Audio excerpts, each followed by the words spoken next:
Why use New Vet Plus? Strengthens the immune system, promotes healthy skin and coat, supports healthy eyes and ears, and safe for pets of all ages.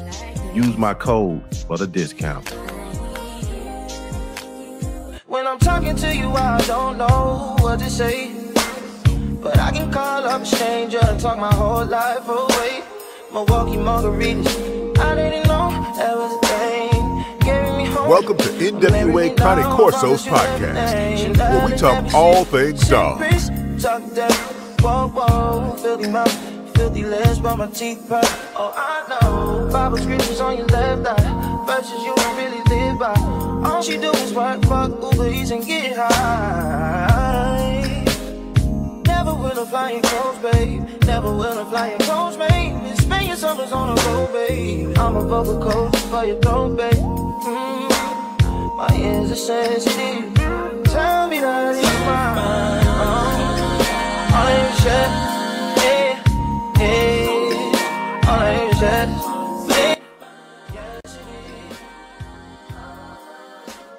My ears are sensitive. Tell me that it's What's up, family? Shit, man. It's my corduroy. NWA Cane Corsos. What's good, family? Let's go. I'm loving that mix. Bay Mix. What's up, Miss Pam?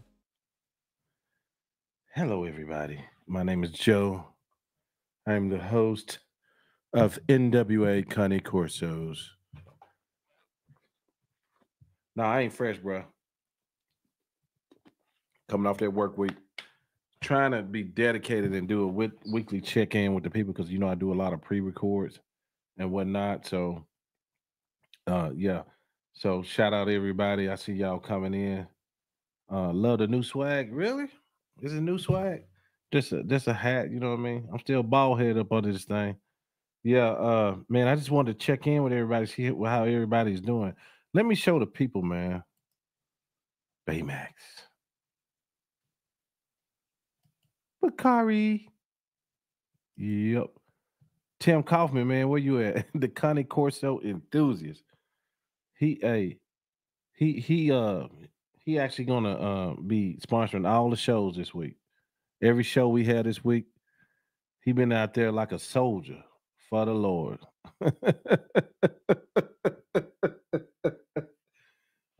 The Cane Corso enthusiast is in the house. Oh, there he is. Boy, I'm a soldier in the army of the Lord. A soldier in the army, yeah. Angelo Santiago's in the house. Let me show everybody, man. We ain't nothing but a big old family, aren't we? We just a big old family, man. Yellow one. Oh, yellow one. Yellow one, a real one, y'all. Old pit bull guy. You gotta love them pit bull guys. Yellow one, I like the way he tell it how it is, and he speak that he got the knowledge. You know what I mean? So yes, sir. Salute to you all. Yes, sir. What's up, man? Good to see everybody, man. I'm glad to be back, man. I got some good shows for you guys this week. Got a lot of stuff in the tank. I can't well, I got a lot of stuff in the tank. But one I will let out is we're gonna have one on whelping. We're not encouraging breeding, but if you're gonna do it, try to do it right.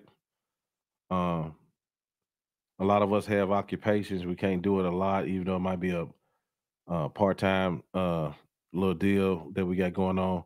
I have a litter right now, Citrus Asian Shepherds, that'll probably be my only one this year available to the public because I will be doing a Cane Corso breeding, but I might let one or two of them go, but not much. Yeah. Yes, sir. CDC, what's up, man? In this thing. What's happening?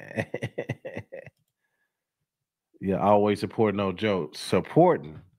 Shit. A soldier in the army of the Lord. Boy, Tim. Lord have mercy. Y'all, if you need a Cane Corso group to join with some real knowledge, join the Cane Corso enthusiasts. There's some other channels out there. My brothers, the Cane Corso Brotherhood, they're dropping a show this week. It's a big walk, Cane Corso walk in the DMV, October 5th, I believe. That's Courtney Sweetney, my brother Dion, and my brother Reggie of Ironstone. And they're gonna do their big Cane Corso walk in DC this year. Um, if you're that way, support them. They really, really, really good dudes. I actually started out my first episodes with them. Yeah. We went in, we had to go in fighting these motherfuckers. My first episode, we had to go in fighting. They said, but we ain't gonna let you have no show, bro. You didn't come through the Cane Corso committee. You know what I mean? You didn't come through this committee. But us old boys from the South, we don't answer to people from other states. You out of your damn mind. They always think we supposed to be like, oh, yes, sir. Oh, what you say? Now, you said you was who? Now, you knew such and such. We don't, man, I could give a damn about your politics, sir. Mr. Detroit, catch him. I'm still here. Catch him. Everything you threw at me, catch him. I'm still here. Catch him. But anyway. What's good, family? Anybody want to chime in or whatnot? I really appreciate the Cane Corso people this week. Boy, they've been standing strong. And the one thing about that dog is, and one thing about a lot of dogs is you need to listen. You need to take your time with these dogs because once you think you're right, you're wrong. It's a journey. It's a journey. You got to hear all the stories. You can't get it in 1 month. You can't get it in 2-3 months. You can't get it in 6 months. You can't get it in a year. It's a rabbit hole. It's a rabbit hole, and eventually, I will get us to that point. We got people that's going to come. That's legitimate, no regurgitation, no secondhand stories.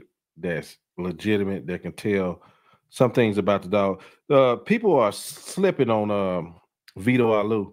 When you got a man that can tell the stories, you got men like schoolboys that can tell the stories. If you like them or not, I could give a damn. But you know, the experience is there. You know what I mean? And I'm gonna respect that experience over some regurgitation and everything. We got a special guest coming in tonight. Let me see. I'm trying to text him and whatnot. But anyway, hey, if anybody want to come and just holler at me, man, I want to be more transparent to the community. Y'all know if y'all can hit me in my inbox, call me or whatnot. Come on in. Yellow One, come in. Yellow One, you ain't never been in my show, have you? Come in, Yellow One. Come holler at me for a second, brother. For my guests come in. Dang, well, my glasses scratched up. Hey, let's start a GoFundMe for some glasses. These joints scratched up. Jeez Louise.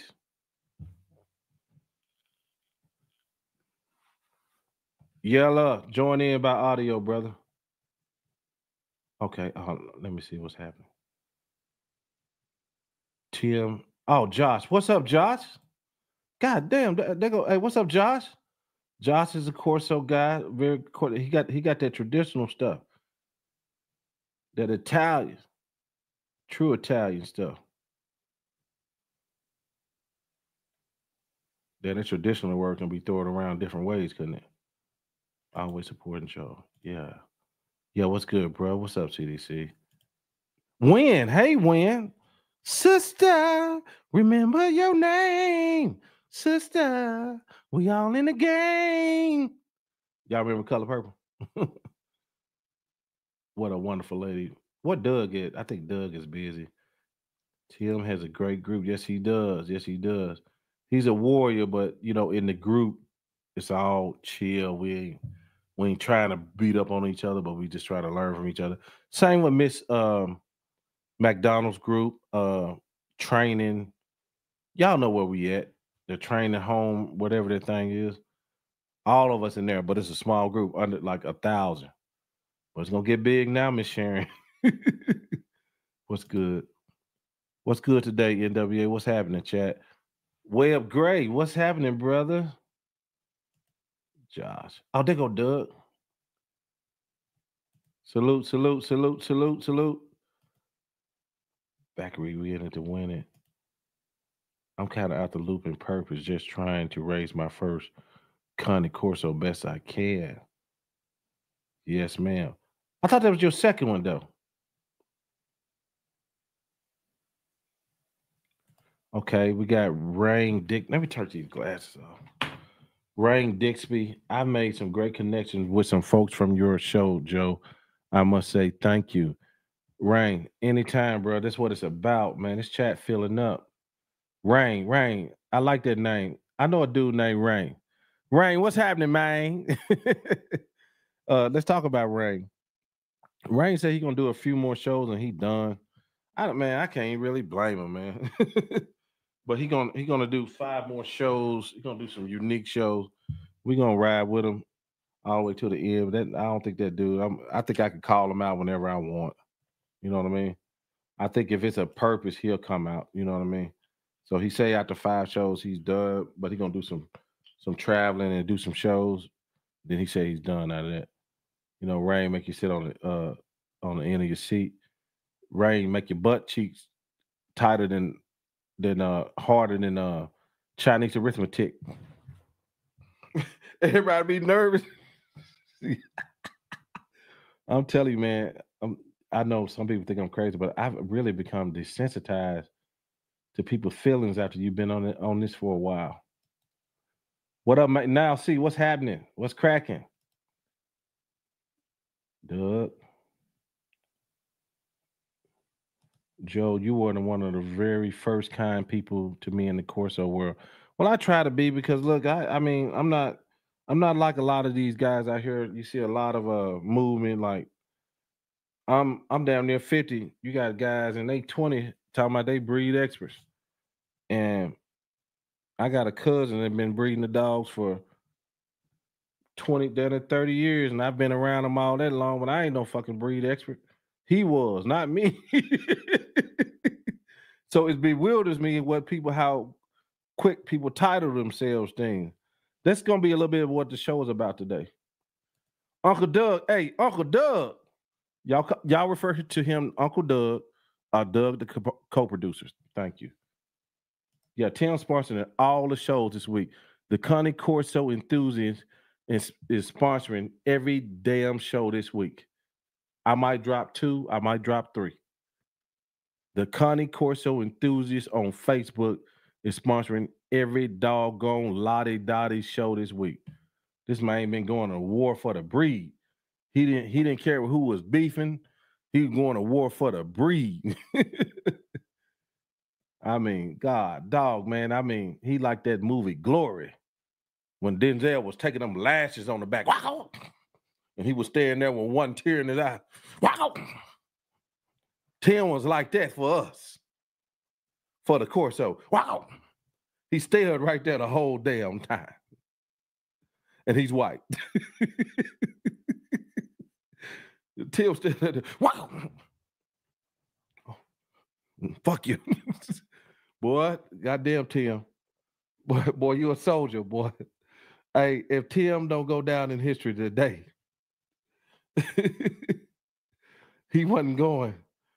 He wasn't going. He said, damn, you don't know who Sharon Century is.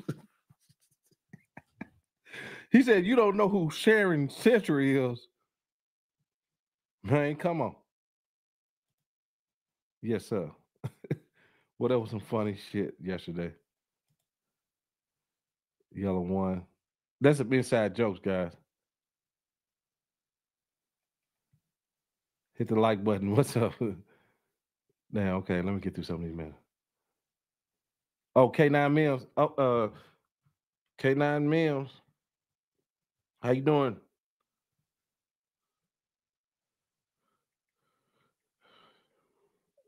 Okay, yes, sir. Superior Warrior. What's happening? What's happening? Davidson K9. You can't let how other feels about something that someone else said bother you. Hell, nizzle. The doors of the church are open. Win Michelle, thank you for the $10. That goes straight to editing. And thank you. She's such a beautiful sister. She does a lot of stuff to help the channel, off the channel, ideas, different things, and just she brainstorms a lot. And she brainstorms out loud. And I can appreciate how she thinks and whatnot. Doug says I've been doing scent work for 6. Oh, there go Yellow One. What's up, Yellow?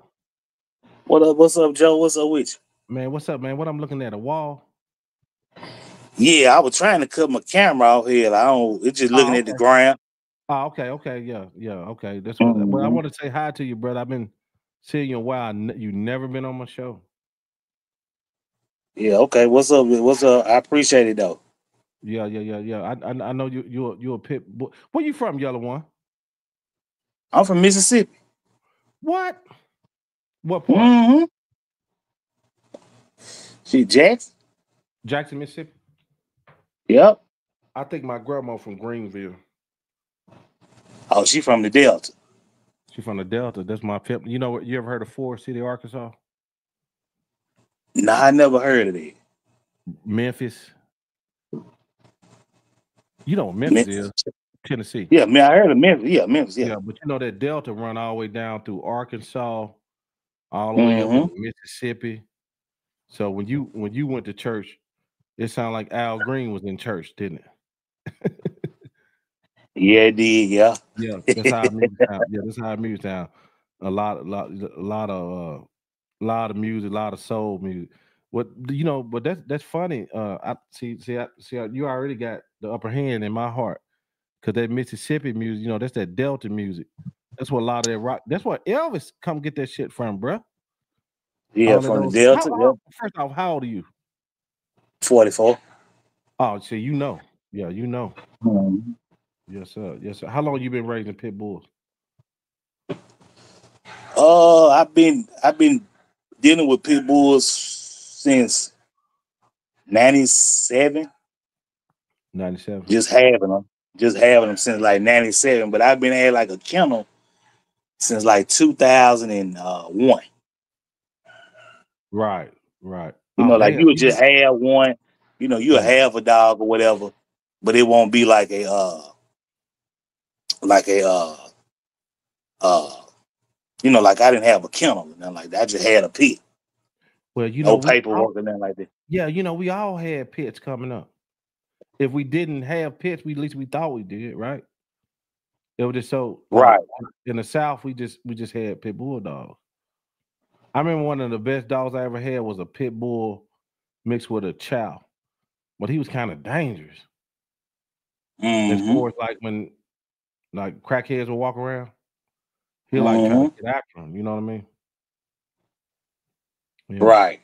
yeah, But yeah. I've been back dealing with I dealt with the pits from like from like '01 to maybe like as far as the kennel from like '01 to maybe 2008, and then 2006 2007 I got into the bullies. Oh, So I okay. did the bully. I I didn't know did you the was a bully dog. for about I did the bully for about 15 years, and then I got back into the pits like in 17. Oh, okay. Dang. Mm-hmm. Oh, yeah, So man. that's the line.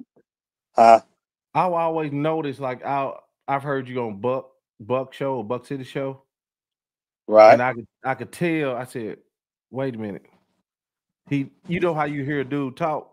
I said, wait a minute. He know a little bit more because you know if you front of I'm not trying to make the South look like it's bigger because everybody can get that knowledge, but you know them old pit bull dog men, they can go a little bit extensive with you on dogs. Don't you agree? Yeah. You be kind of on another level with dogs. You don't overthink things like the whelp. I got to Right. show a whelping. Like they just show you how to do it. A lot of times when you whelping, people that's new to it, it's more of a panic thing. They just panicking. Right. Yeah. They overthink it. It's just, Oh, yeah. like you got people, with the bullies, people pay whelpers. Like I never heard it. They pay with people to whelp their dogs, but me, I just, I put them in the in the whelping area and let the mama take care of them. Because I got to work, I have a business that I run. Right. So Hold on, man. Hold on, man. Okay.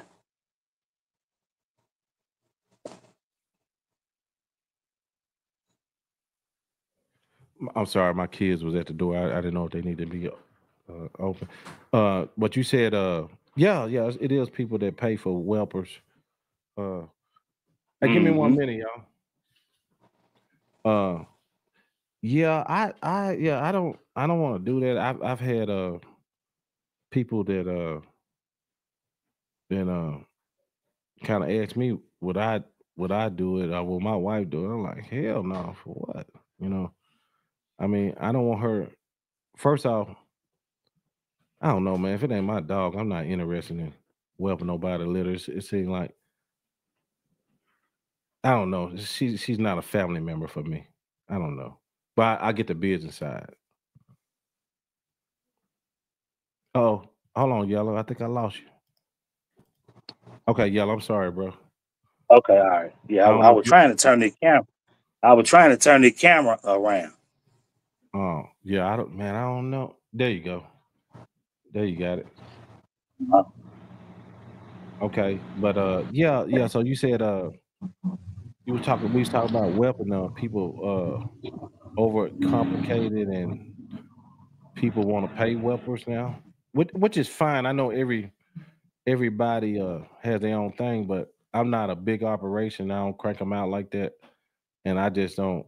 You know, I think that's an intimate thing. I want my kids to be able to go in the weapon box with them. yeah. You know what I'm saying? Exactly. Exactly. Yeah. Yeah, Oh yeah. Oh yeah. yeah. No, I don't. Yeah, to each his own. But I know that like if you're a commercial breeder, that's probably something you do and everything. But Mm-hmm. if you do it, I hope it's a damn good whelper. You know what I mean? Because I ain't gonna lie. I mean, Mm-hmm. I know some guys who do that, but they programs. I might could judge them on that if I wanted to, or in a negative way. But I've seen some other strengths in their programs. Like, damn, that's why he do that shit that way. He not putting his time into that because he's doing time to developing on this end. You know what I mean? It's kind of a business side to it. You know what I mean? You can't do Right. everything if you 100% dogs. I'll never be 100% dogs. I know that. You know what I mean? Right. Right. Yeah, Right. yeah, yeah, Right. Like yeah. like I said, like with me, I can't be at home all day. Like I said, I got a business to run, so I can't be at the house all day. If you But don't I mind mean, me asking, what kind of work you do without telling too much? it ain't nothing. I do non-emergency medical transportation. Oh, real? Oh, you do? Oh, Uh-huh. shit, man, that's the lick. hmm Yeah, that's the lick. I've been doing it about 10 years. I've been had my own business about 3 years, but I've been doing that type of work about 10 years. Right. I used to make some runs for um my homeboy. He'll have some in Little Rock. He have a bunch of business. Whenever he have a run up here, he'll holler at me, and it paid like really good for me to get up. For me to get up, it had to pay really good, and it paid. I said, God, no. Damn, Now, hold on, Joe. I transport people. I don't that's do what I'm talking about. products. That's what I'm talking about. Oh, okay. Yeah, Okay. yeah, yeah. hmm What you talking about? Well, you know what I'm saying? Some people get it confused with like transporting like pharmaceuticals. Oh no, no. Yeah. Man, the service business, which is gonna tie right back into dog. The service business, any type of service business makes money because look, what else do they transport that you can make pretty good money at? Transporting animals. Yeah, Whether I it's just parts. had one. I just had one dropped off yesterday last night. Oh, really? He was with that transporter for 10 days. Why days. so long? Well, he came. He had to go through the South, and then he had to come up the Southeast, and then go up to New York, and then work his way back to Arkansas. Mm. So the guy he go to the University of Arkansas, Oh, Razorback. oh, wait a minute. You talking about Fayetteville? Fayetteville, that's where he is. That's where the pub is. Yeah, that's where I live. Okay, yeah. I just dropped off. I mean, not dropped off, but I uploaded a couple pictures and some shorts that he sent me some video Yeah, I of him. He live done 30. bought clothes. He done Yeah, bought the clothes and all this stuff. So yeah, he went to a good home, man, and that's what I like. man, that's what's up. I live 30 minutes from Fayetteville. Okay, yeah, that's Oh, where the pub is. yeah, home of the Razorbacks. Yeah, Mm-hmm. Mm-hmm. that's what's up. That's what's up. But that right there, that's a business in itself. Transportation. I know.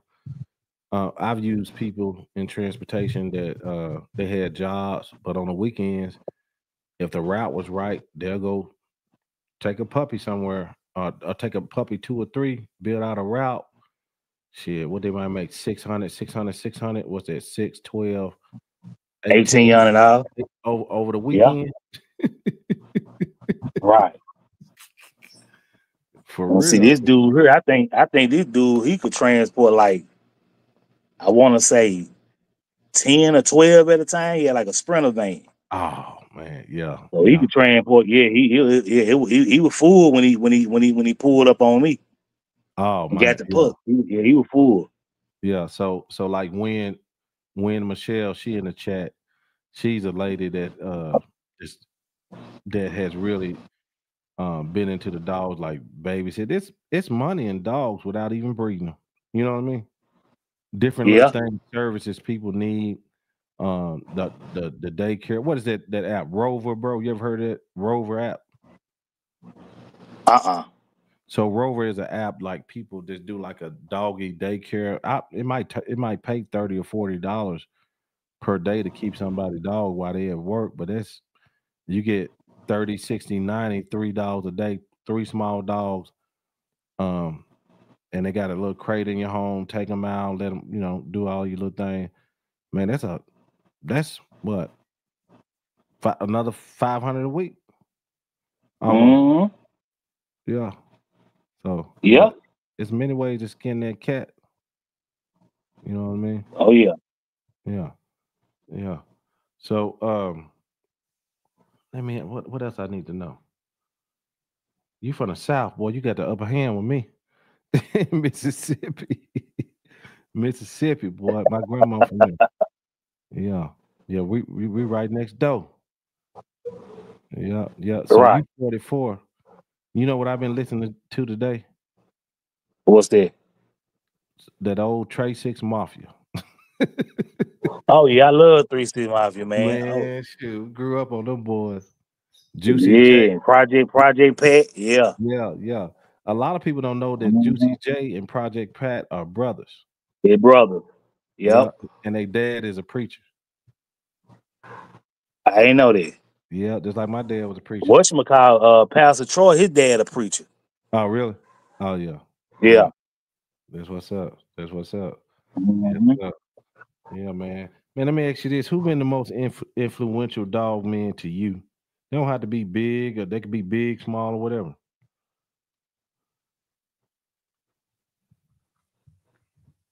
It could be. It's a couple of them. It's one of them named Cooley, Reginald Cooley.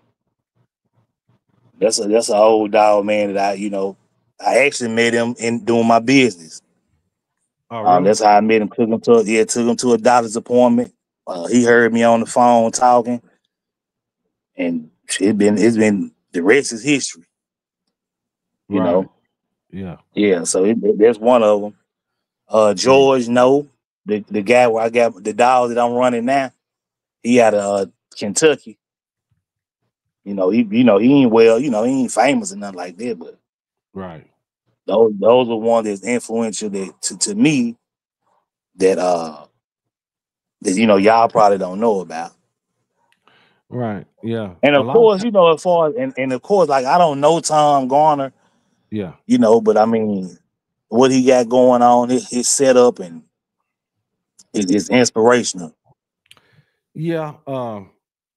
His the, on the outside looking in, not knowing the depth of the breed like you do, the most impressive thing about him is his dang on mind. Yeah. Yeah, his His mind mind is off the is off chain. the chain. Yellow One, Yellow have you One, met have you Mr. met John Mr. Mims? John Mims? Have you ever heard of Have you him? ever heard of him? Mr. Who? Mr. Who? Mr. Mims, Mr. he just Mims, he entered the just entered trap. the trap. You know, well, Mr. Mims, this is Yellow One. He's a Yellow One. pit He's bull a pit breeder bull breeder in in Mississippi. Mississippi. In Jackson, I heard him say, huh? Yeah. Yeah. How you doing? How you Nice to doing? meet you. Nice to meet you. Nice to meet you, man. Yeah, I know, what that old guy, Marlon Stubbs? No, I don't know. He's from Jackson. Yeah, he's a Malinois guy, though. He's a Malinois shepherd guy, old breeder, trainer, kind of one of them guys. He kind of all over the board sometimes, you know? Nah, I don't know. I don't know. Okay. Yeah. Okay. Yeah. Yeah. Well, Yellow One, man, I wanted to get you on and finally talk to you. I appreciate it, man, for having me up.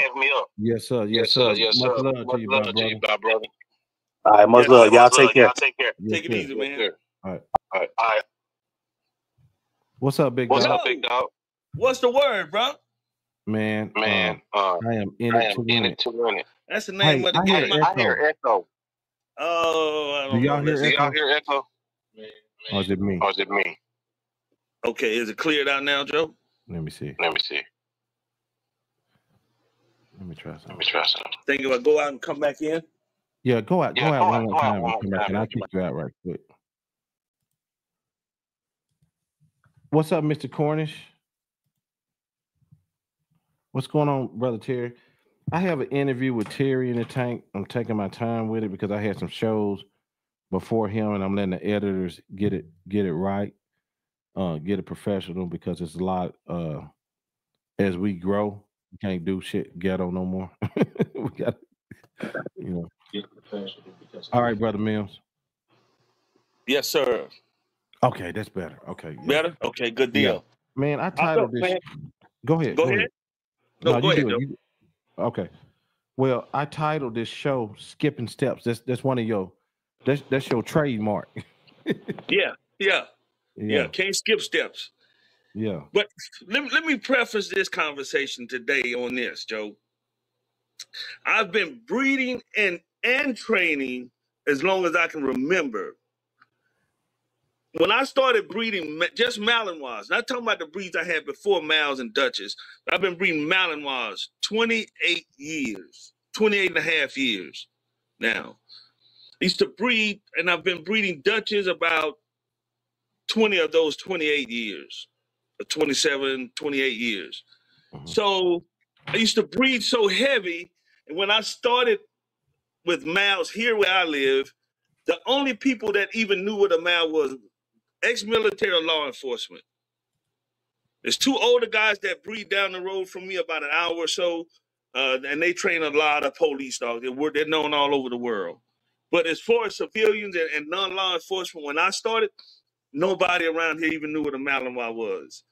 So at one time, it had to go through me in some form or fashion. And now everybody's got me. Joe Blow down the street, Joe Blow around the corner, Joe Blow over here, Joe Blow over there. Everybody's got Malinois. But I was breeding so heavy at one time. I walked outside one day, Joe, and I counted how many dogs I had. I had 30 dogs outside. 30. Walked back in the house, I counted puppies. I had 3 litters of puppies in the house. I had 55 head of dogs at one time. 50, I think that makes me a breeder. I was going to the airport sometimes 2-3 times a week. I had a shipper coming to the house at least once a week for about a year, bit over a year. Almost once a week, I had a transporter come and pick up puppies, go and dropping them off. Then the training was before the breeding, but that's just with Mals. I bred Mals, Dutches, Dobermans, Rotties, Pits, my little Chihuahua in here. I've bred a bunch of different dogs. So as well-rounded as one can be when it comes to the dog game, I feel that's me.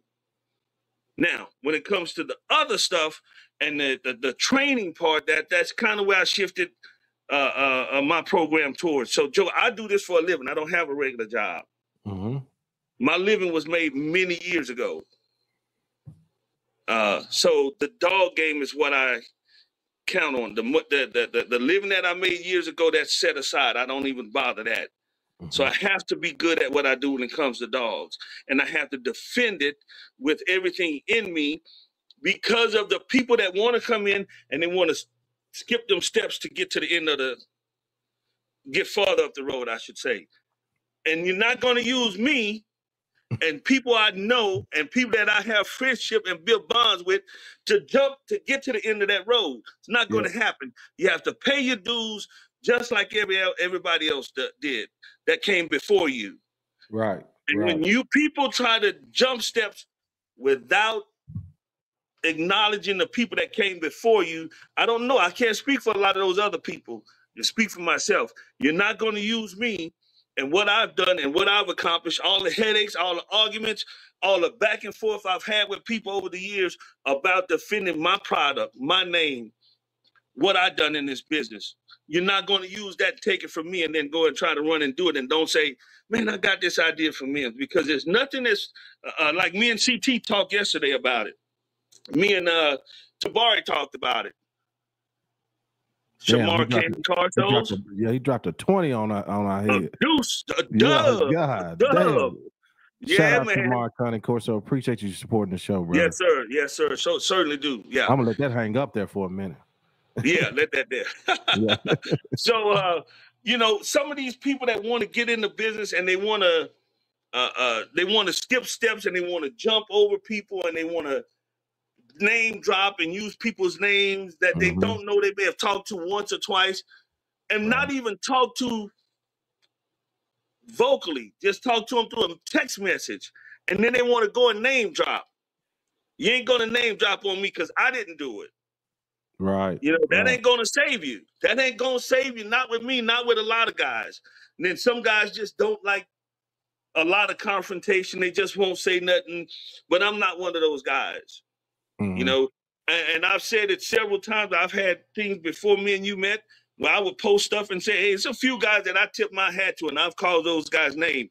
Mark Leamer, Don Mega, Dave, I can't think Dave's name in Ohio, Tri-State Canine, Mark Allen in Ohio, Mike Sotos. So few people name I drop, and I tip my hat to those guys because I've learned some stuff. We've exchanged information, and on a lot of our ideas when it comes to training, we're not that far off on what we do.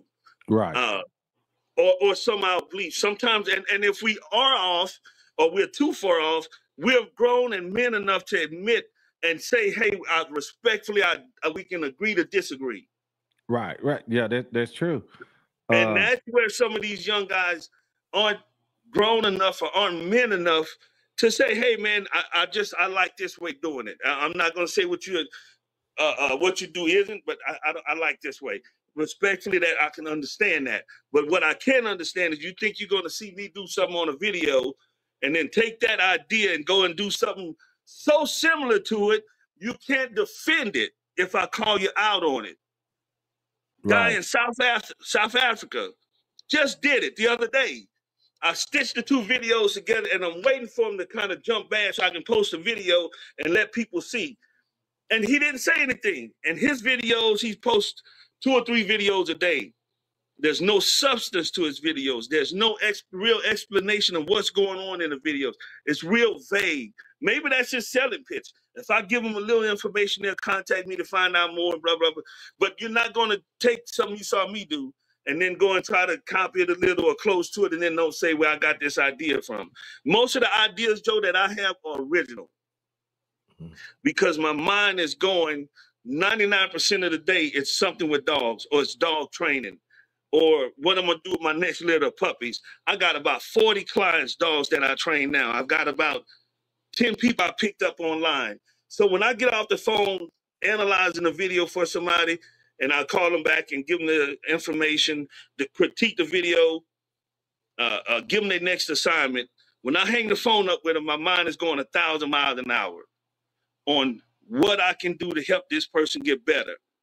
When I leave my client's house, when I drive away, my mind is going on the next class ahead before I go back to them next week. Right. So all that time that I've put in, all the arguments, I've had some hellacious arguments with guys. Some guys up there by you, Joe, up by CT, and I'll say the guy's name.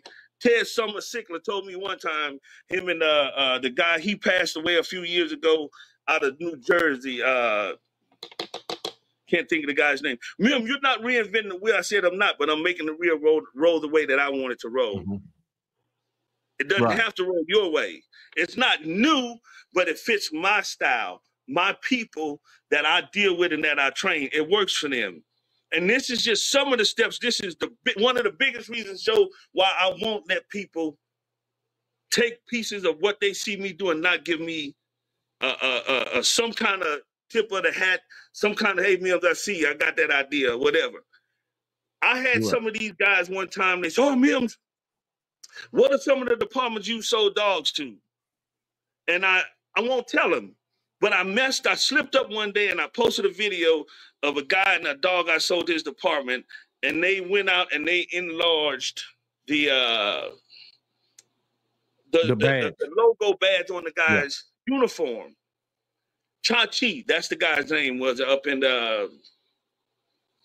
Jersey. He passed away. He was a dog guy. He was an old pit bull guy back in the day, from what I understand. And he wound up, people thought the world of him. But what people don't know is kind of what, kind of, until they find out, I guess they think the guy's a good guy. But the guy OD, he was a damn meth head. And dude, I'm not arguing with you and you're a meth head. Come on, man. And, they're here nor there. But what they did was they doubled back. They enlarged the emblem on the guy's uniform. They went and called the department and tried to sell them a dog and talk me down to that department. The guy that runs the canine unit called me as soon as he got off the phone with him. Hey, Mims, yeah. He says, they called me trying to shoot you down and wanted to try to sell us dogs, and we can give you a better price than Mims gives you. The guy said, no, we don't want your dogs. You couldn't give us a dog. You couldn't donate us a dog. He says, the dog we get from Mims, the dogs we've gotten from Mims have served us well. And they've taken care of for some time, they carried the department financially by the stuff that they seized off the road. So when the guy told me that, I didn't even call them guys and confront them. I just sent them down and say, hey, man, I know what you guys did. And I left it at that. So when people try to take something they see me do without giving me credit, and I had to go through stuff like that with them guys, I'm not going to let you do it. And the time has come to do this. What do they call that? You'll pull a veil off of it or whatever. Yeah, rip the and veil expose off. Yeah, pull a veil off some of these guys, man. And I'm not saying I'm no genius, I'm no wizard. But one thing I used to tell those guys all the time, Joe, I know what I know, and you can't take it away from me. Well, two, John, is we discussed this, and I think me and Doug might have had a discussion on it a little bit.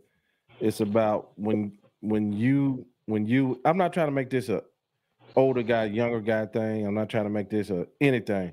But when you was getting your knowledge, it was a lot of hands-on. Me and Doug talked about this, just like when Just Artillis came on. Yes, sir.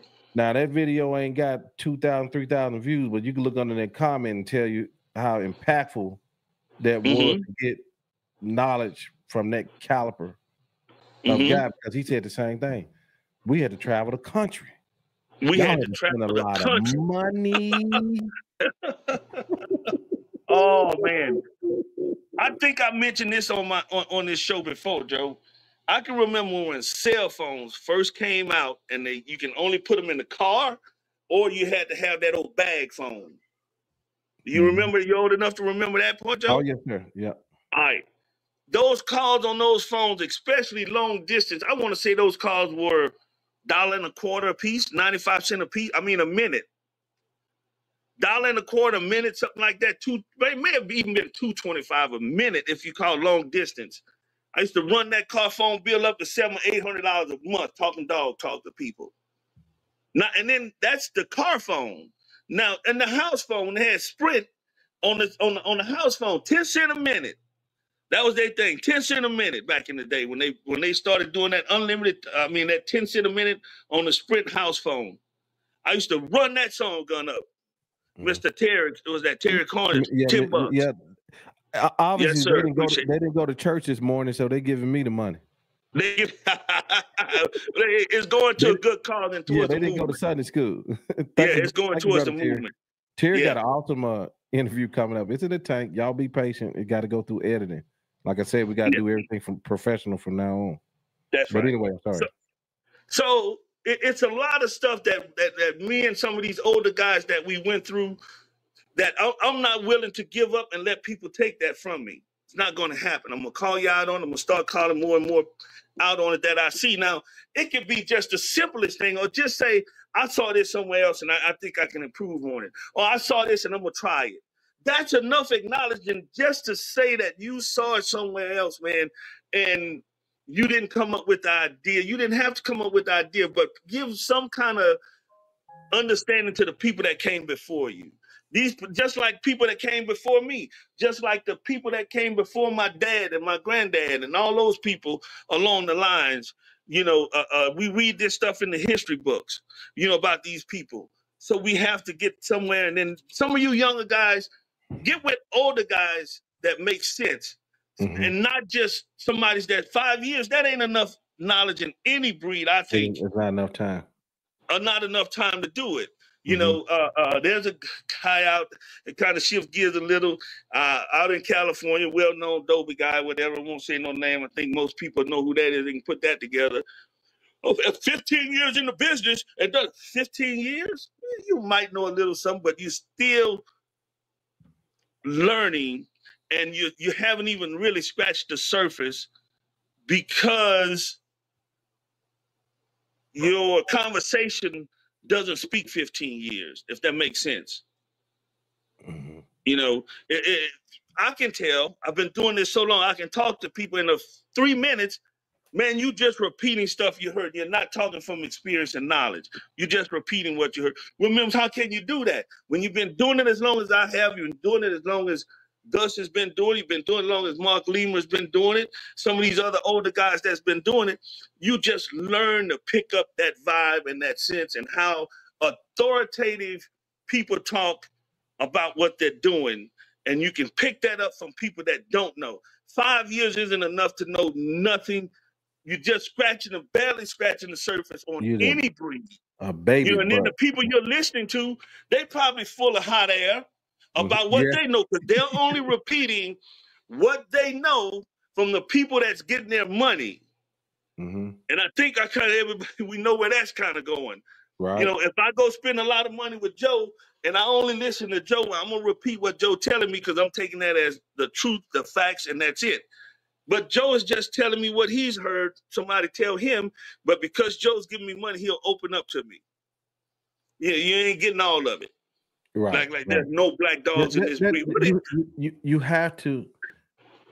I don't know, John. Maybe because I don't know that I'm not dependent on it as much as most people, but you have to embrace the student mindset and not jump out there too crazy, because why would I not stay on the railroad track somebody have laid? If I know, like I've out since day one, John, I always told people what they told me, and it worked for me. If I'm getting my dogs from a breeder, the best thing for me to do is to hang around that breeder for a while and go back into his program, because if I run into problems, them his dogs. That's another thing. Oh, Eric Cornish, y'all, he gonna have a fit about this one.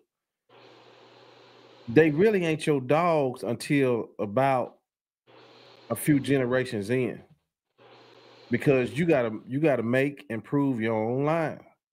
Now I might have this dog over here, and I might have this dog there, but the mixes and the combination I put together might not been the next man's decision. He might have scrapped the dog.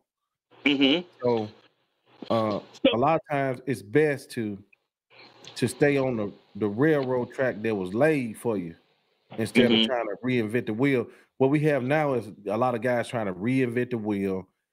If you ask them, like, they don't know the names of people that's significant in the breed. Do they do anything with their dog? Nope. You just breed them? Yep. Do you what else is it? It's just so much that they really don't know. But the new way is, let me talk shit about John Mims. Since he's so magnificent, let me talk shit about him. And that way, maybe I can rise up in this game by starting controversy. Because I'm gonna talk shit about him and engage him.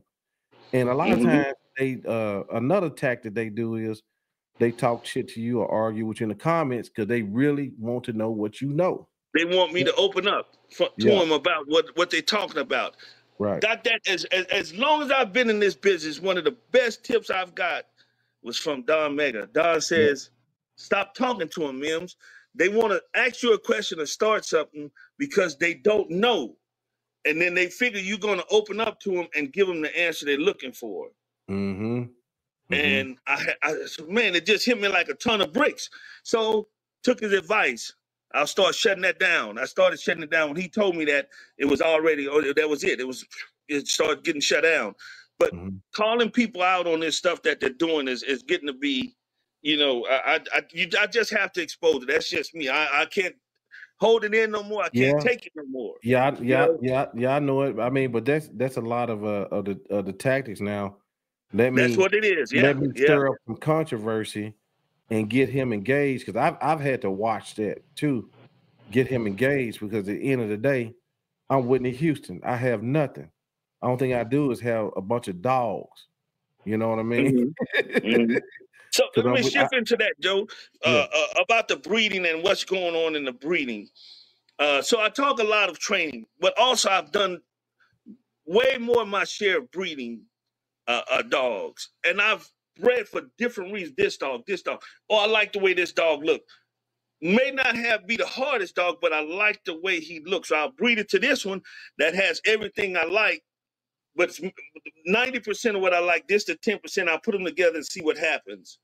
But then I look at it too from a trainer's point of view. I get a dog in, I could care less about the background of it. What do you want this dog to do? Obedience, boom, you got it. What do you want this dog to do? Be a protection dog? If I evaluate the dog, I'm not going to cut it. I'm not going to waste people's time. It's a lot of trainers doing that too, Joe. They'll take the dog in for a board and train for protection. And then I know a lot of people, they'll take half the money up front. Some people take 75% of the money up front. Some people take 10% up front. But they'll take the dog in on half up front or 3/4 up front, get halfway through the program. They knew when they evaluated that dog was a piece of shit. And then they'll tell the people, oh, the dog's not going to make it. But they're not going to tell me that they put too much pressure on the dog or the dog didn't have it when they evaluated the dog. You know, so they know that when they look at the dog. And then again, Joe, they may not know because they only know what they've been taught. And what they've been taught was bullshit. And was wrong. So they assume that it's right, but they're too proud and too silly and not man enough to say, let me get another opinion and get another set of eyes on this dog. And they get the dog in and then you can get somebody in there that may see something a little different. No, this may not be the one. Oh yeah, you can work, it's just going to take you a little time. Goes back to skipping steps. People don't want to do that. They want a dog already here at a level 7 to get to 10 instead of a level 2 and build up to this because they don't know. They know how to go from 7 to 10, not 1 to 7, and then take it farther than that. Because they learn bullshit. They learn foolishness. They learn stuff that won't benefit the dog. It's such intricacies when it comes to putting dogs together. Sometimes I have to play more mental gymnastics with a dog than actually doing it. You know? He said, am I talking about Corso people? I'm talking about he just making a joke. That's Brian. Oh, okay, dog people.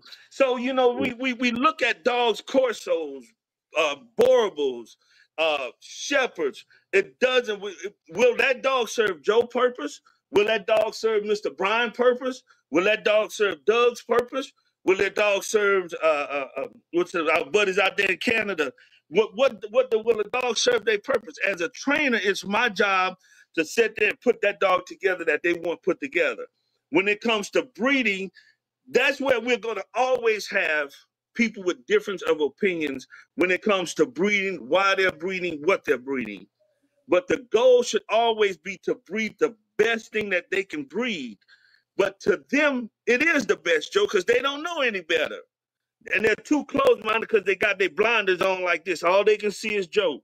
All they can see is this guy out in California with the Dobies. All they can see is the guy out in Florida with the Mallards and the Dutches, whatever. All they can see is Mims here with the bullshit that he talks. But I don't talk bullshit. All they got to do is go look on my page. I sent you a clip the other day, Joe. The video I got, that video was posted 19 years ago. Right, yeah. And 19, and that's and I before came had the home and I house. did. I came home and did what you told me to do. Did it work? Yeah, it worked. Yeah, they doing good. Yeah. Yeah. They do it. Yeah, they do it good. Yeah. So you know, yeah, go ahead. These people that, you know, they want to say so. All you gotta do is just do a little research on these people. That video was 19 years ago. That was before the house fire when I lost a shitload of videos. All right, Joe, you went out. I'll just keep going till you come back. Oh, okay. So when people want to talk dogs and they want to learn stuff, but the learning isn't free all the time. Sometimes you have to pay for that knowledge. You know, you can't skip steps. I'm not a guy like that want to skip steps. You know, especially in the learning process. When you're teaching a dog, when you skip steps, you're going to lose some kind of stability in the dog. You're going to lose something in the dog when you skip them steps. I promise you, you're going to lose it. If you don't, you keep skipping and you're wondering why your program is kind of stuck in a rut, because you skip steps somewhere down along the line, and your dogs and your puppies can't get out of that rut because you don't want to go outside of your realm of knowledge, like Ray Hagan say, and understand and learn that there are different ways to put this together.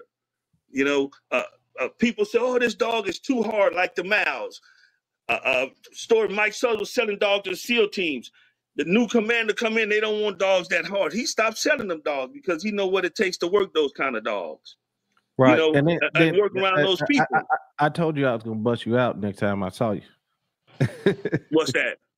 Like, John just don't be, you got to ask Doug. Doug gonna testify for this. And we don't be trying to big John up, but I know it's people in the comment section that John work with personally with dogs. Man, John is on another level.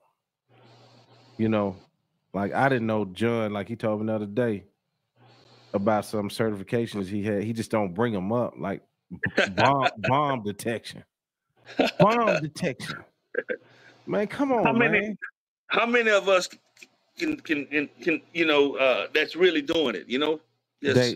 So they don't know why we be talking about you so much, because you don't tell everything about what you have done. But why don't you give them a couple things you have done that you ain't braggadocious, but you don't, that they just don't know about you. Here's one of the biggest things, Doug. And I think I mentioned it on the show before, but for the ones that's new to it, I saw a video where a lady taught a dog to sniff to find skin cancer.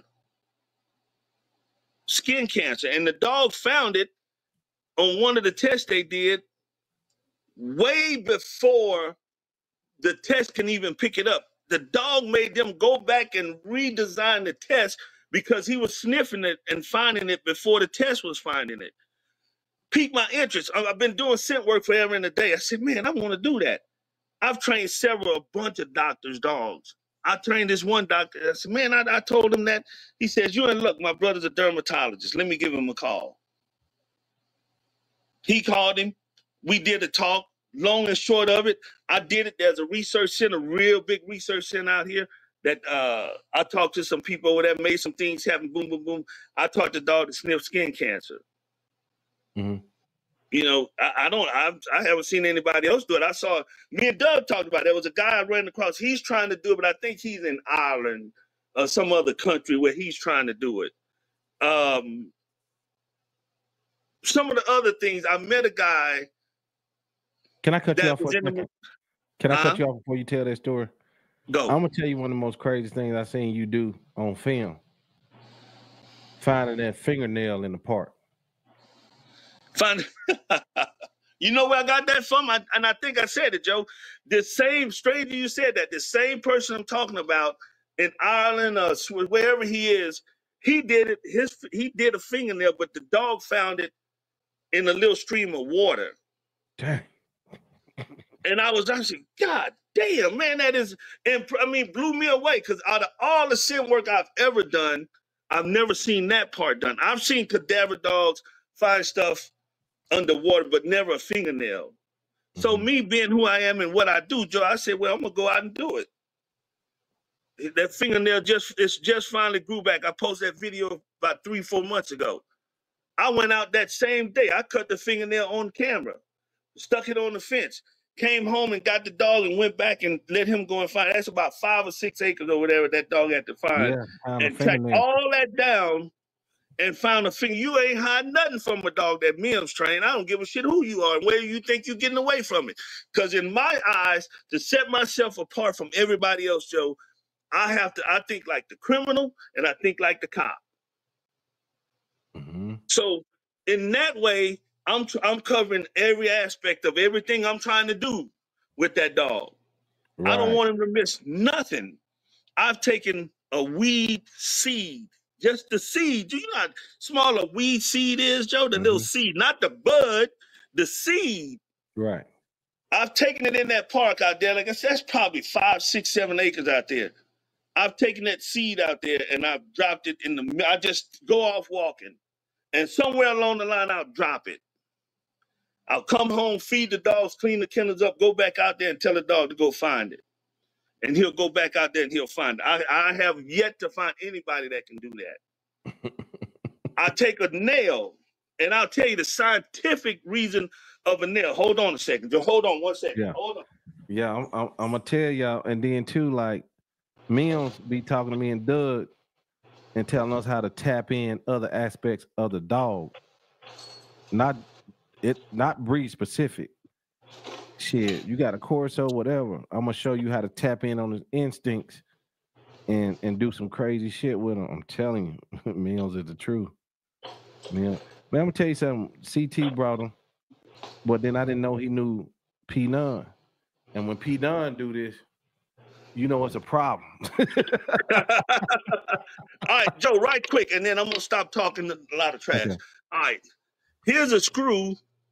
That's a 2-inch screw. It's got ridges in it because it's a screw.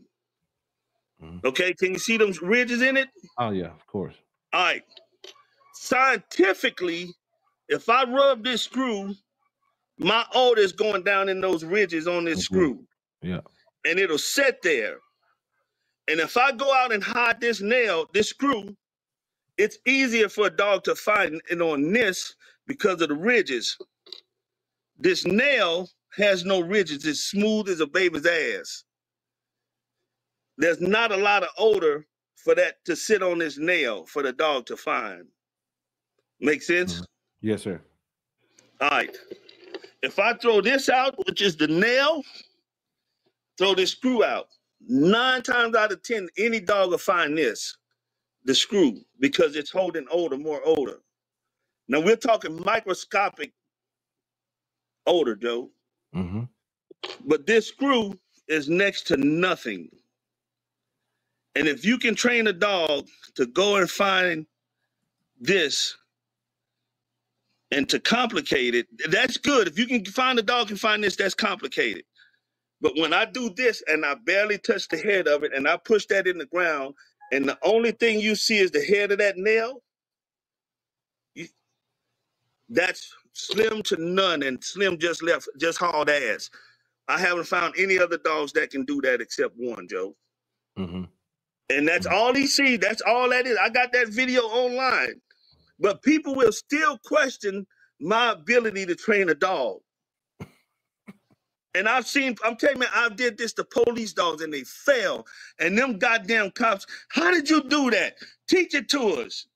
Sign up for this and I'll teach it to you. This is what I'll charge you guys to teach your dogs that, if he can do it. If he can do it, because every dog can't do it. Different dogs got different thresholds. So I'll tell you, like I told you the other day, Joe, when it comes to dog training, all my years of training and breeding, just the stuff that I tell you, I told you, Joe, I got another dresser drawer full of shit that I haven't even mentioned to you, Doug. Mm-hmm. You know, I got a young guy out in San Diego. He's in the Navy. I've been teaching him scent work. I've been teaching you scent work and Doug scent work. This guy, he done passed y'all up. He passed y'all. I teased Doug about it. Mm-hmm. But once he saw one, I told him to do one thing different. And he did it, and he's been all ears ever since, Joe. Mm-hmm. Because it worked, and he saw it. He didn't think it'll work, and it worked. And he's been all ears ever since. You know, so those people like that are people I like working with. I charge him. Sometimes I tell him this class is on me. He doesn't have to pay me. But 10 minutes later, being the cash app goes off. And I say, hey, man, that was on me. He say, no, you ain't going to get me like that, Mims. I'm going to pay you for what you know and what you're teaching me. And I appreciate it. Right. And it's not nearly what some of these other people, what the guy out in, what is it, Arizona, New Mexico, that supposedly has the online school. Oh, yeah, the one going to sue me? Yeah, the one going to sue you and threaten you. Hey there, boy. I'm going to sue you if you don't sign this petition to get my YouTube channel back. Yeah. I'm going to do something to you, NWA. And he has an online school, Joe. An online school. Online school. And he called you for help, right? And he called me for help. Can I evaluate a video for him? And I said, wait a minute, aren't you the guy that's got the online school? You got an online school. I'm not talking about that. Gypsy Stratton student. Yeah, one of Gypsy Stratton students by way of Lieutenant Earl Jones. By way of Lieutenant Earl Jones and Jesus Christ and Latter-day Saints, man. Come on. That's right. That's right. And because of my respect that I have for Don Mega and what Don has done in the business, some people don't like him, whatever. I like him. He's me too. I love him. Awesome to me, and him and the friendship we built up. Because of the respect I have for Don, I wouldn't let this cat get away with talking about Gypsy or Lieutenant Earl Jones. Mm-hmm. I said, dude, wait a minute. You got a school, an online class, but you're calling asking me to validate this bullshit video you tried to send me and want me to validate it for you on the backside of some foolishness. Yeah. No, Mims been around the game too long. When I say people ain't equipped, he jump out the woodwork. Say my name and I'll sue you. I didn't say your name. Why you hit dog will holler, won't it? They certainly will. It's scam season. Scam season, man. I'm not talking about that. I want your honest opinion.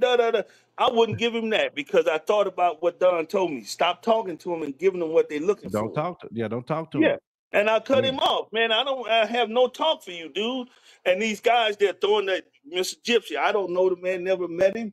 Heard about him a few years ago and recently. But there's people that throws around Gypsy's name, and it's making people disrespect the man's legacy. Right. Because Gypsy. And then some guy called out.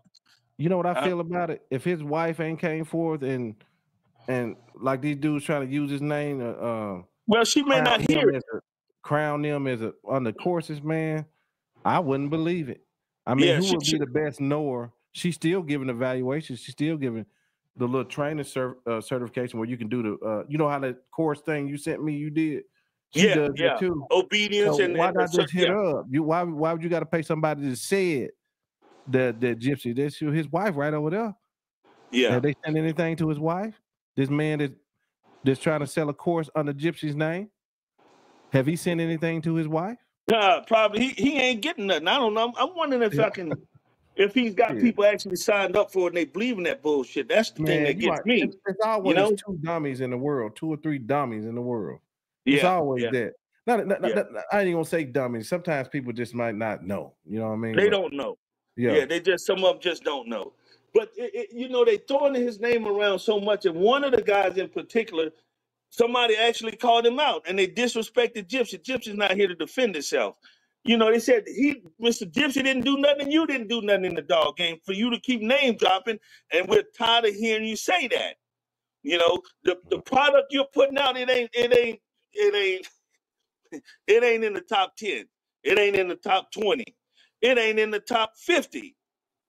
You know, but that's just the world we live in, and I try to control some stuff, Joe, and control my emotions when it comes to this stuff.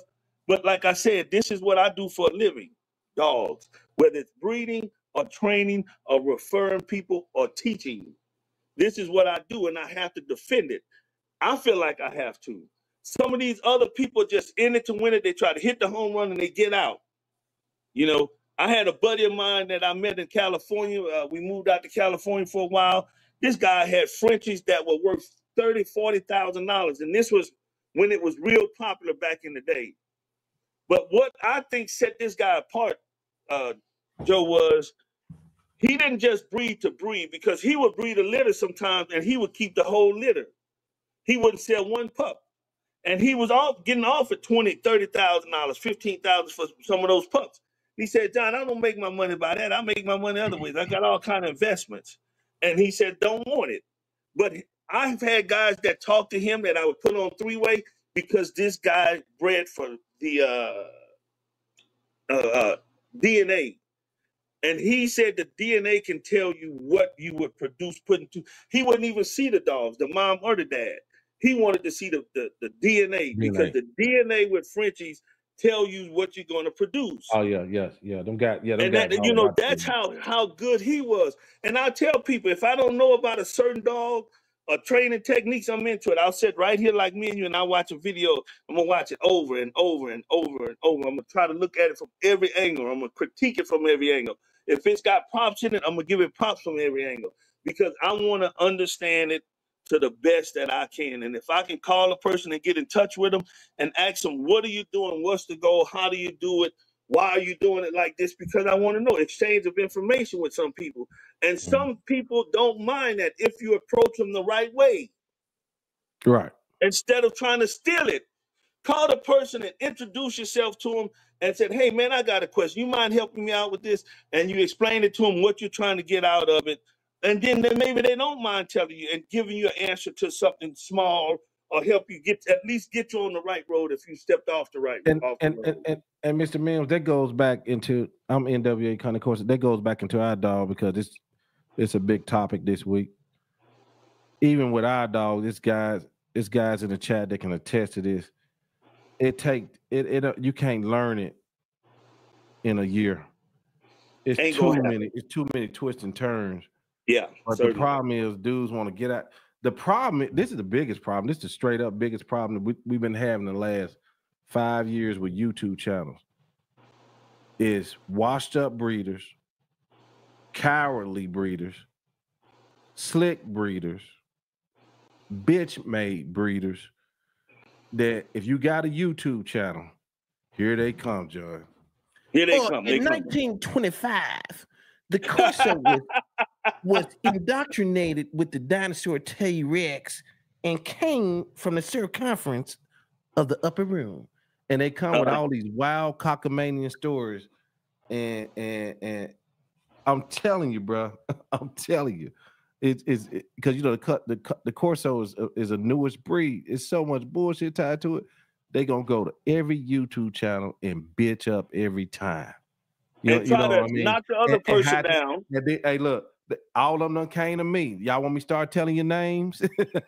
They all want to add their little twist. Yeah, add their little twist to the breed. They the old I'm the one put the bullshit. Yeah, the blue eye on one and the red eye on the other one, and I'll call it this kind of Corso. I'll call it this kind of Borable, or I'll call it this kind of Presser, or whatever. It's all that. That's just the weirdest fucking thing you ever seen. I've seen, and I've heard people on this show, even with the with the Corsos, way back in the day, and where these dogs originated from. And if I'm wrong, Joe, help me out with it. With Mal's, I remember seeing a video on a Malinois probably 28, 29 years ago. This dog looked like a fucking half collie, half Malinois, half shepherd. But will eat you from your ass to your appetite. He was competing actually in the KMPV venue. And if I'm not mistaken, I want to say that dog actually got his certificate. But he looked like shit. And the guy said it was a Mal. He was a big old 80, 90-pound dog, had hair like a collie almost, just looked like a shaggy dog. But he did what the purpose of it was to compete in KMPV, and that's how they worked it. That's how they did, yeah. You know, so I don't know if it's with every breed and to what degree. It is, John. Since I've been covering these dogs, it's hard covering dogs because you can't learn every dog. So when I come in on the interviews, I'm coming in as a humble student. That's how. That's the recipe on how I've been winning. Coming in as a student, not ever trying to out talk the guests, trying to big up the guests, and trying to tit for tat the guests. No, we coming in as a student. I'm doing the work of the people. I'm doing God's work. So some of these people with the podcast and these shows, they out talk the guests. Yes, more so, and they as if they got more knowledge. If you got that much knowledge, what the hell you doing? Why you got guests? Do your solo show. Do a solo show, man. I just don't understand it, man. And some of these young, even with the pit bulls, the different, and it's like this, Joe. In my opinion, every state, every city has a boss, a bully, whatever you want to call it, and that's what he thinks of himself until another bully walks in the room. Or another boss. Al Capone thought he was the baddest thing walking till he hit that penitentiary up there. That's right. It says everybody gangster until a real gangster show up. Until a real gangster show up, and he's seen it. So I've been places. I hear a lot of guys talking dog talk, and I just sit there and listen. And you can tell. Yeah, oh boy, you can tell. And it's it's with the Corsos. Can a Corso? I've heard stuff on here saying a Corso should be able to come in the house, go outside, do this, do that, do this. As a trainer, and looking at it from a trainer's point of view, every dog should be able to be stable enough to do whatever you want to do with it.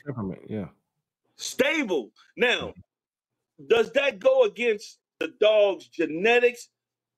I guess some dogs are just. I was going to put a post up there on Facebook and in the groups and ask, can some dogs be bipolar? Yeah. Or in the dog where it may not be called bipolar, it may be because of a bad breeding that didn't click. But John, let me have an imbalance. Let me say this to you, because this is something that you may not. Now you probably realize it, but maybe you don't. You so good a trainer that you can manipulate things that the normal average person, like with you, I just know how you think. I don't give a damn what dog in front of me. That's right. That's right. But everybody. But saying that, Joe, with hearing all the other stuff, a Malinois, they say a Malinois shouldn't. He's too hyper to be in the house. But I've tried to tell people when you're raising that pup up, when he does something that's not acceptable, if you correct him every time until you see that behavior go away, then you can make them come in the house. I've had Malinois in the house, and they knew when they come in the house, everything was quiet. It's off. You're off until you need it. Until the situation presents itself to work, then until then, you're off. But here's the switch to that, Joe. When I took him and put him out in the kennel, light switch automatically goes back to what he's naturally goes to bouncing off the goddamn walls. If I look outside, he's not sitting down. He's standing up, bouncing off the fucking wall. He walks a hole in the concrete. I'll leave him out there an hour. He's just as amped up as he can get. And I'll bring him in the house, and he'll go get over in the corner over there, and he'll go and sit down by the door and lay down by the door like nothing ever happened. But that's because I didn't skip steps on putting them together. Can that be done with any breed? If somebody follows the rules that a trainer gives them, or the outline that's given to them, I don't believe every dog should be put up or can't do this. How is it like Ben up in New York? How can Ben have those dogs, 11 of them, and they don't bark, 11. and they don't fight.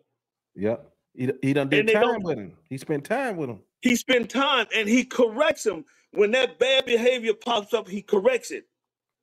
Right then. He doesn't wait to correct it. He corrects it right then. He sounds kind of weird on it. Yeah. I said, sit your ass down. God, sit your ass down. Come here, copper. Yes, yeah, we sound funny to him. Yeah. You know, with all respect to him, man, and I enjoy watching him. But that proves to that. Now, can you take a bloodhound and bring him in the house and expect him to sit down and be cool? You get him young enough and small enough, maybe. But some dogs, genetically, they're pre-programmed to just do certain things, and it's hard to fix that. But can you control it to a certain degree? You probably can.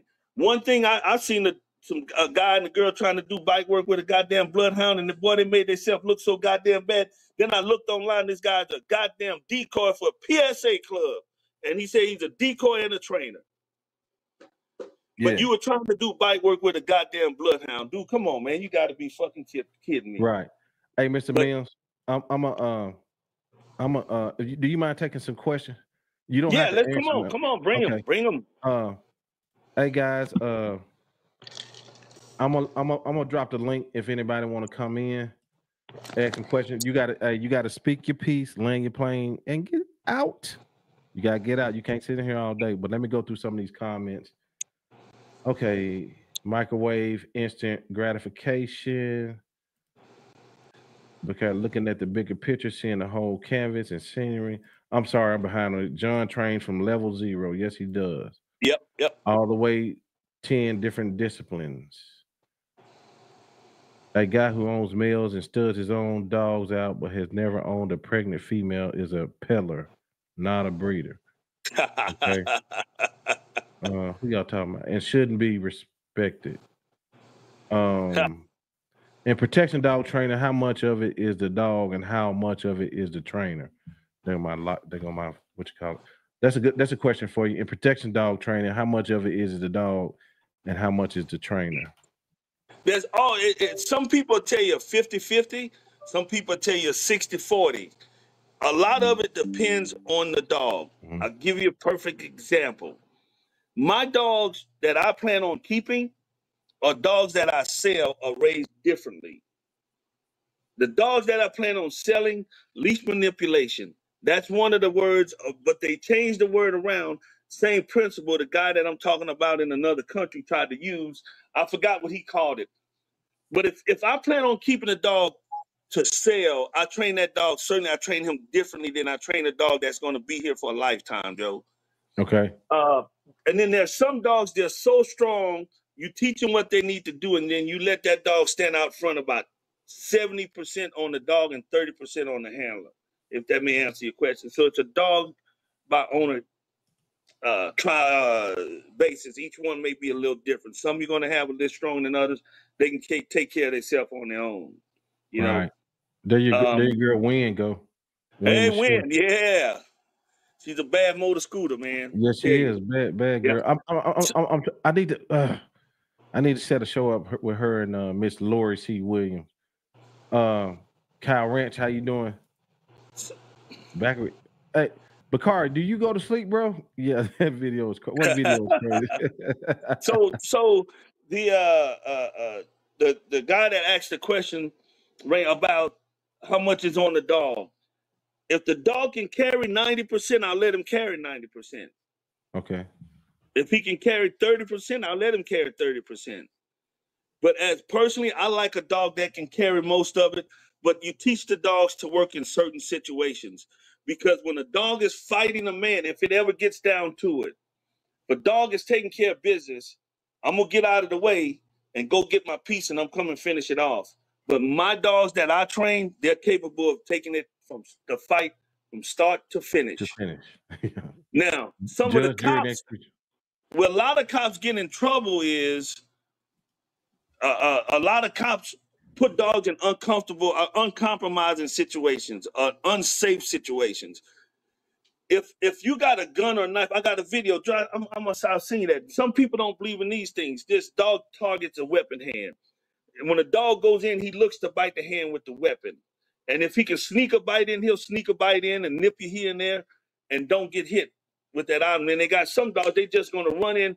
They're going to hit you so hard and their bite is so powerful, you won't have the strength to fight back with those dogs. But then some of the cops that send dogs in, these guys are high on who knows what.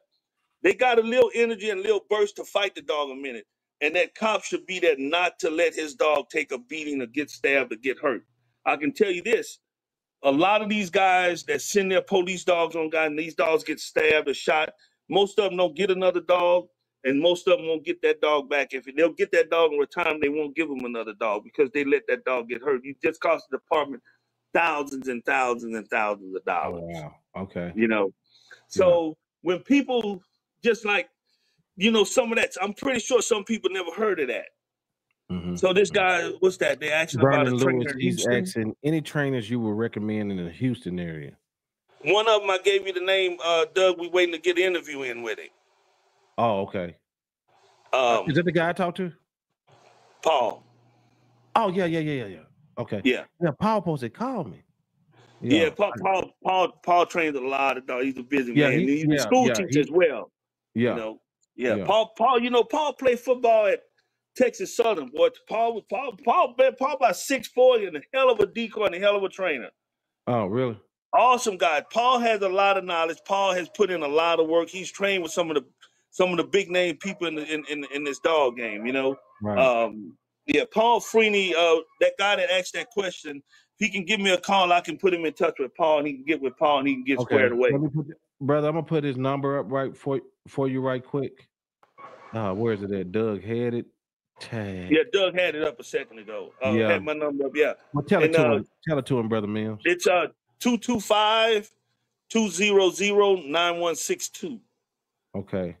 And and he give me a call. I'll get him in touch with Paul. And Paul, if I recommend somebody, I can hang my hat on their work, and I'm pretty sure he'll get you going. If he's too far out of your area, he may be able to recommend somebody to you. But I'm gonna recommend you to Paul out that way. There's another guy out that way, but man, oh Jesus H Christ, the price that guy charges, man, is scary as who. You know, old said high as giraffe ass. Right. You know, goodness gracious, man. Davis the canine online certification. Online certification. I'm working on maybe getting some of that stuff together, see what it'll take. Coming out of my area, my state may be different. And this is one thing I never understood about online. So one second, Joe, 1 second. Yes, sir. What's up, y'all? I'm seeing a lot of new faces. Salute to you guys that's new in the chat. What's up, Otis? So here's my thing, Doug, about training. How can a trainer train a dog and then turn around and certify that dog and say your dog passed our certification for obedience? How does that work? Yeah, you think somebody else would evaluate the dog? Right? Yeah, let somebody else come in and evaluate that dog and say, okay, you good to go. The dog passed. And I know for one thing, in the state of Ohio, police dogs, and a lot of people don't like the fact that I keep saying that, but it is what it is. It's what I enjoy doing. On top of the other stuff, I train personal protection, obedience, scent work, just the everyday person, all that stuff. But I know in the state of Ohio, when my buddies, when they train a dog and they get a dog ready for certification, and he's a certified official through the state of Ohio, he has to call another official in to put that dog through the test and sign off on it. He can't sign off on his own dog. Mm-hmm. How is that possible? How can somebody train a dog? How many you think they're going to fail their own dog? A dog that went through that? Right. You know, I know someone would post a video, get 1 million views, gain for this because of the video, and suddenly they're on. You're exactly right. You're exactly right. Well, that's because this is long form content game. This ain't the dummy game. I mean, if you sitting here, you probably been sitting here for more than 10 minutes. Now, a lot of content is geared to more the dummy game, the more the consumer, not really, let me not try to call them dumb, but more of a fan base type deal. Yeah, It's not a certainly, community based certainly. type deal. Or if they do, they talk proper English, or they sitting there with the but then it's another element too. Now it's another element of this game too, where it's kind of sensationalized. Yeah, like the dog content is starting to go to trash real fast. Yeah, because it's more about. Go ahead. I got beat up one time, Joe, on a video, and the guy says, "Mims, I don't like the way your yard looks." I said, "Really?" I said, "I love it." He says, "You love it?" I said, "Yeah." I said, because when I sell a police dog to a department and they chase a guy through a backyard, it don't look like a groomed field. It doesn't look like something that just set out all nice and pretty. That's what those dogs are going to see when they go run up in somebody's backyard. I've seen dogs, they hit a new environment and they go, "Whoa, wait a minute, what's happening?" That bad guy be 4 streets up, still running before that dog figures out that it's okay, he can get on and go through that. If I can teach my dogs to find dope and find odor in a trash pile that they know nothing about, they have no scent, know nothing about that stuff, and they can still get out there and work, I'll find a trash pile Joe riding down the street. I'll come home and get the dog. That's a good training scenario. I'll come home and get my dog and go back and do scent work, obedience work, and all that stuff around all those new odors. And my dogs never break stride. They just zoom on through it. Right. So realistically, I'm setting my dogs up for success from the day they hit the ground. And if some of you people don't think it helps, take your dogs, keep raising them the way you want to. At 3 or 4 months, take your dog out to a new environment and watch how he shuts down. Mm-hmm. Right. How do I continue to learn and stay up to date? See what's between here? Yeah. Because my mind is all constantly going. I'm thinking about ways to improve what I do. Talking to people, talking to Joe. Me and Joe have conversations, and I'll tell Joe, "I never thought about that." That's what I'll tell Joe. But the idea that he made me come up in my head during our conversation, it may trigger something else I can do and add to my repertoire already of what I'm doing. And it's a learning. And Joe, you're not a trainer per se, right? No, right. But me and your conversations have my mind thinking and going and start to man, I can add that. Let me try this, because me and Joe talked about it, and you may say something and it'll trigger something that I can use and add to my system that's already in place. Right. You know, and that's coming from people that and vice versa. You would say something to me, I'm like, damn, that's what it is. It was like it'd be so simple, but only you, being that you work with dogs like that. Yeah. We learn from people that we don't think we will, Joe. I never forget one of the best things I learned obedience-wise. I was in my buddy's pet store, biggest pet store in the city. The old lady had a Malinois, and she's standing there with a little shopping cart. The dog's sitting there, but he's sitting crooked where his butt is sitting behind her 2 legs like this. All right, so this is the leg closest to the dog. And she's sitting there subconsciously. I'm watching her because I was trained and taught, when I see somebody with a dog, I watch everything they do with their dog. Everything, until I can't see them no more, until they walk out of my view, until they get in their car and leave. I watch everything. So this lady's sitting there. This is the dog. His ass is cocked a little bit. She's standing there. This is the legs. So she didn't want him sitting behind her. So she picks her heel up and bumps the dog straight like this. So now her legs are free. And I saw that. It's like, damn. I didn't say nothing to her. We just kept talking. So I thought about it. I said, man, I can use that move. So as she get ready to go out and start, I said, hey, ma'am, I got a question. Where'd you get your Malinois from? She told me the breeder she got the dog from, which I knew, which was down in Mississippi. And I said, who trained the dog? She says, oh, my daddy was a trainer. She was from Germany. My daddy was a trainer back in Germany.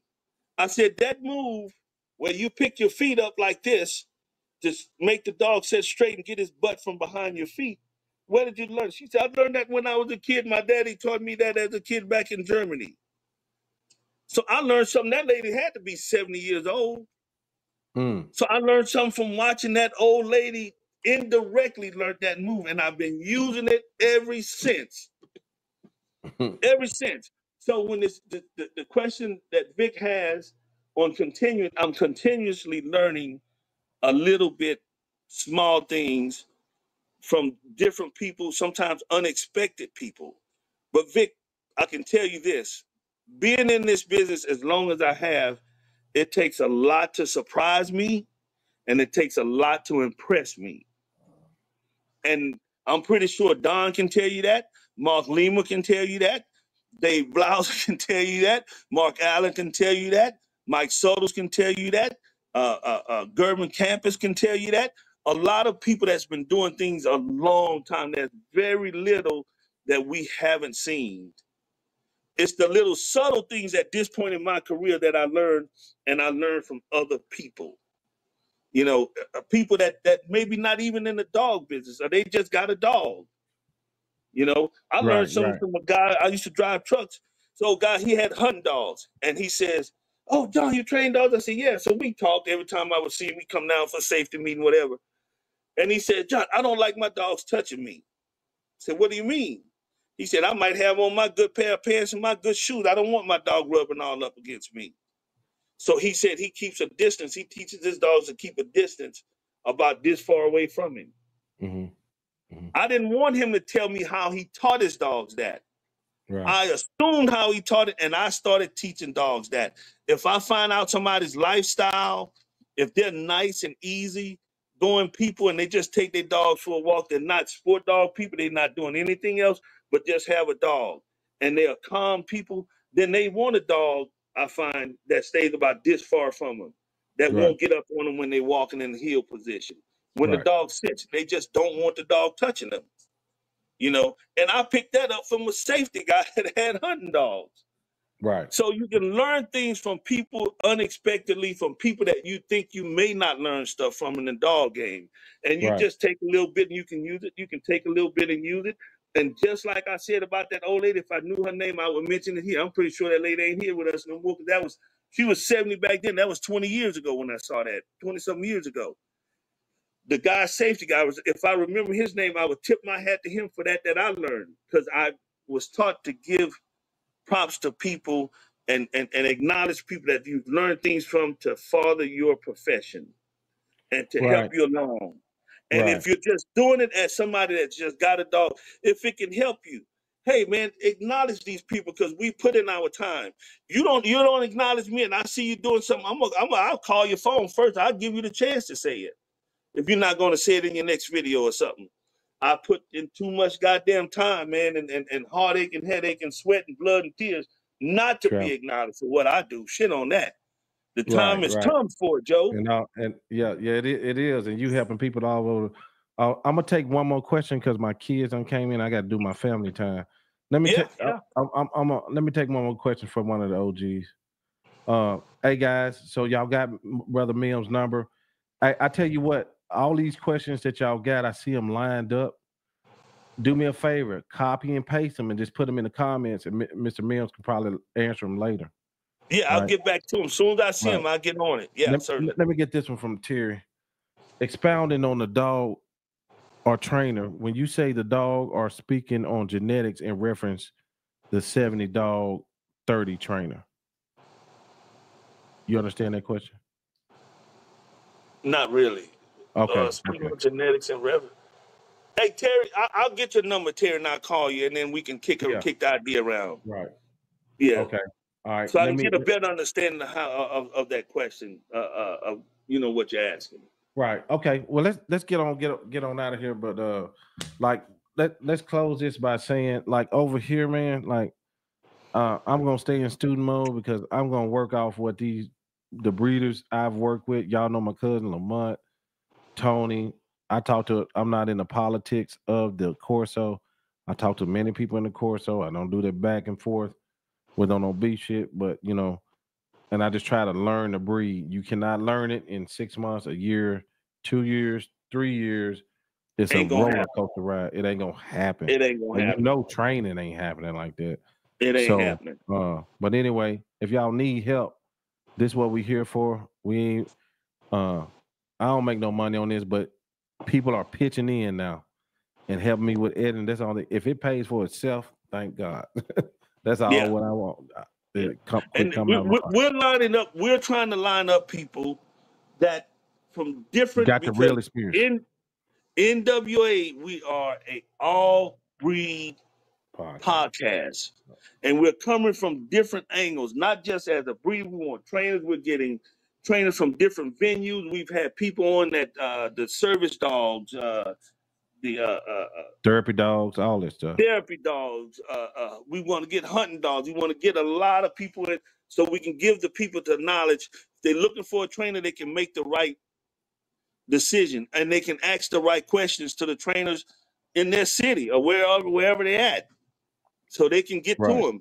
And we want to put out and good, I'm sorry, correct knowledge. let me make a disclaimer too. Ain't nobody gonna come over here and just give everything.